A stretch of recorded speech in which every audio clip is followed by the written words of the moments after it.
I mean, I was disappointed at today's proceedings. I think Nnamdi's lawyer did a magnificent job in presenting the very, very strong case for bail, consistent with the Nigerian Supreme Court's decision saying when you flee to protect your life, you're not breaching a bail condition. But I want to assure all Biafrans everywhere, the work goes on, the cause endures, the hope still lives, the dream never dies. We will continue to persist, inspired by Nnamdi Kanu's greatness in confronting just staggering pain, suffering, etc., for the cause of so many, the living and those yet to be born. And we are confident that justice ultimately will prevail. It may be late, but I think that everyone should tremble when they recognize that God is just and His justice will not sleep forever. So we have a new, renewed bail hearing scheduled for March 19th.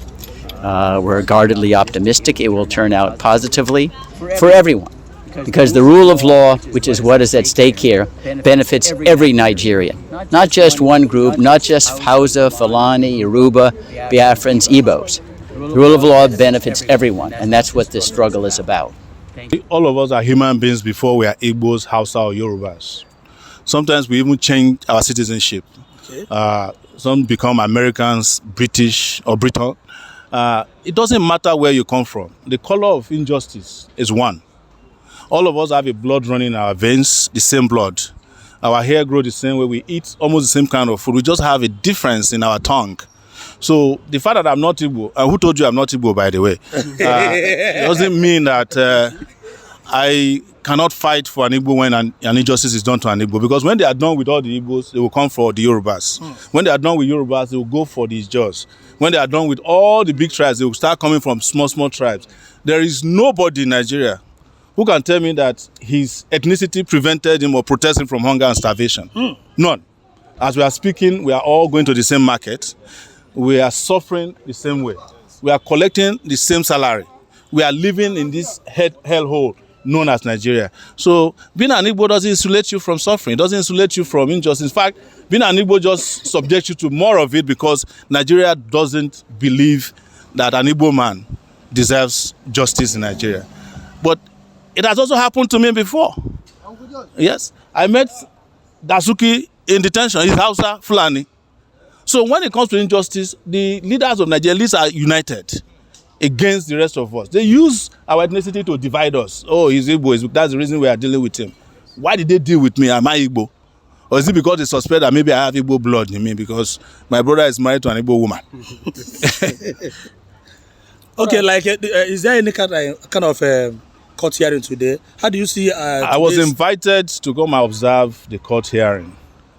And I was told by his lawyers that a bail application has been filed so that he can be granted freedom. Nnamdi Kanu was not brought to this country legally. He was abducted, or you want to use a better word, kidnapped in Kenya. And put on a plane. The Kenyan government is even saying they don't know how he was arrested in Kenya or abducted.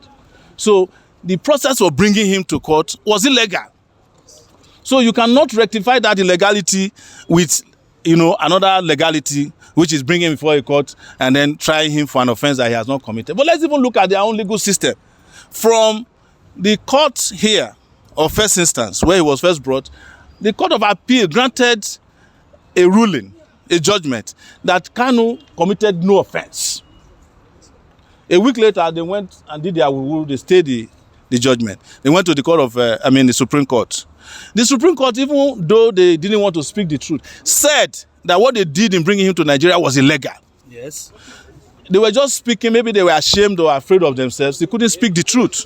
Otherwise, they would have quashed the charges at that level. Go and look at it. Nobody has read the ruling of the Supreme Court. The ruling will tell you that the Supreme Court nearly discharged and acquitted Nnamdi Kanu. But I think because of the hands of these people on the ground, a lot of water passes under our justice system bridges.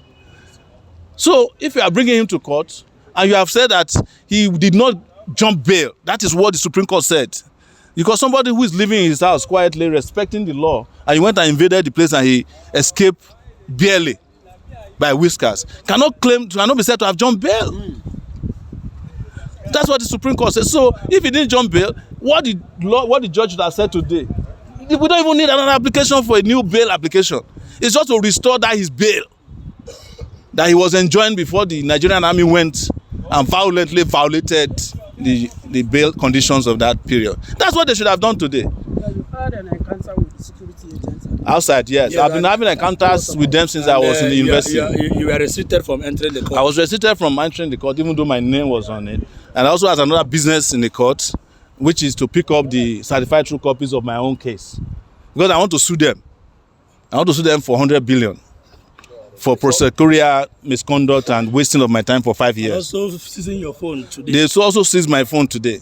But I was able to get my phone back because they still have three of my phones with them, which they might have given to their side chicks. I don't want these phones to go back to their useless side chicks. When they steal your phone, they go and give it to either their children or their side chicks or their wives. So we fought and they gave me back but they didn't allow me to enter to witness the trial, which was their intention from the beginning. I know that even at the Supreme Court, I tried to go to the Supreme Court to witness the judgment. The Supreme Court people did not allow me in. It's the same DSS. And I'm saying this before everybody, Nigeria Bar Association is useless. For the Nigeria Bar Association to allow DSS to be vetting lawyers that are coming to do legitimate business at the Federal High Court, that NBA is useless. But to further know how useless they are, when my case was being tried in this court, the American Bar Association was sending representatives to court every day and wrote a report. It's online. About the prosecutorial misconduct involving my case. The Nigerian Bar Association never came to court to witness my trial, even though they have a human rights body, part that is called SPIDEL or whatever. They are more interested in conferences. They will go from one conference to the other. They don't stand up for human rights. The other time, before that useless Buhari left power, they went and were clapping for Buhari at their national convention. All right, sir, when he said that there's no problem with, violating the fundamental human rights of Nigerians when national security is involved. They clap for him. Let me interject a little Yes. bit. You made mention of the fact that the way they repatriated Nnamdi Kanu back to Nigeria was illegal, and which was a statement already accepted by the Supreme Court. Yes. But now said, no matter what that illegality means, does not in any way slow the process, that he should go back to the Federal High Court and answer the remainder of the 8 terrorism charges against him. And then the matter was supposed to start on the 8th of February, but the federal government failed to make an appearance and of course started today. And of course they've listened to the bail application. Now the question is, do you think this case that has lingered for 3 years has become more political than agitation of self? From the beginning. It's just like my own trial too. Treasonable felony, treason. They even accused me of cyber stalking Buhari. When my lawyer, Femi Falana, asked them that, do you know that in this law, the Cyber Crime Act, that the person who claimed to be cyber stalked must come to court to come and testify? Yes. They removed the charges because Buhari know the hair word. Buhari has ear infection. How did he know? Somebody who is barely absent throughout his 8 years in tenure. So it's the same thing with Nnamdi Kanu's case. What is he asking for? He's agitating that they want to leave Nigeria. Everybody, as I keep saying, is agitating to leave Nigeria. Is that you are agitating to leave as a group, or you live on your own, which they call Japa? Yes, now Japa. That is secession. Yes, now. Japa is just legitimate secession from Nigeria. Yes. Where you go, and as soon as you reach that country you are going, you said, I'm renouncing my Nigerianship. Yes. That is secession on an individual level. So if you are not stopping people who are doing Japa at the airport, why do you want to stop Nnamdi Kanu who says, I want to live with my people? Yes. And if you don't want them to leave, give them what they want. Yes, justice. You can't keep perpetrating injustice on people and think that they will just fold their arms and watch. So what is that justice? Justice is to allow Nigerians to come together and discuss the future of this country. And that future must include a brand new constitution, not this military constitution, that the fake one that they are using since 1999, which was promulgated by a decree. Are you getting my point? So that is justice. If that new constitution is made, the constitution can then decide. The constitution can then decide that there will be a clause in the constitution. Are you paying attention, sir? Yeah. Can you move? That there will be a clause in the constitution. And that clause will be that if anybody wants to secede, you go into a referendum. Are you getting my point? Yes. You go into a referendum. There is a clause in the British Constitution that any of their component members can decide to leave if they want after a referendum. Scotland did it before they failed. They are still planning it again. Let the people decide whether they want to be in Nigeria or they don't want to be in Nigeria. The reason why people like us run for office is that we know that Nigeria is manageable and justice can be done because an average Igbo man is looking for how to do his business uninterrupted and making money. In fact, Igbo land is too small for Igbo man. So what you are trying to say is that it's just a marriage by force. It is marriage by force. Nigeria is a transaction of the British. There's no question about it. In 1901, Nigeria was registered as a business. And, you know, by Sir Gordon, a British man. It was registered as a business. And it was in 1914 that they decided to add the two together, one in the north and one in the south. So there's no question about it. It's not a crime to tell the truth that Nigeria is a transaction. And if those people who are engaged in that transaction are tired, they can leave. But besides being a transaction, even if Nigeria were to be a solid country and people are tired of it, people can leave. People can japa. Anytime. Anytime. I spent 20 years abroad. Come and question why I'm there now. Anytime I like, I come to Nigeria. I only spent 2 weeks in Nigeria for 20 years. Yes, between 1999 and 2019, when I was arrested and detained here. Since then.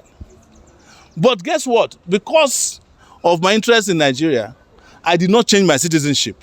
I'm still in Nigeria. When they seized my passport, I just got my passport back 3 days ago. Since 2019. They seized it in this court. One judge. The judge is no longer here. Justice Ojukwu. Are you getting my point? Yes. So nobody can force anybody to be together. Nigeria is like a marriage.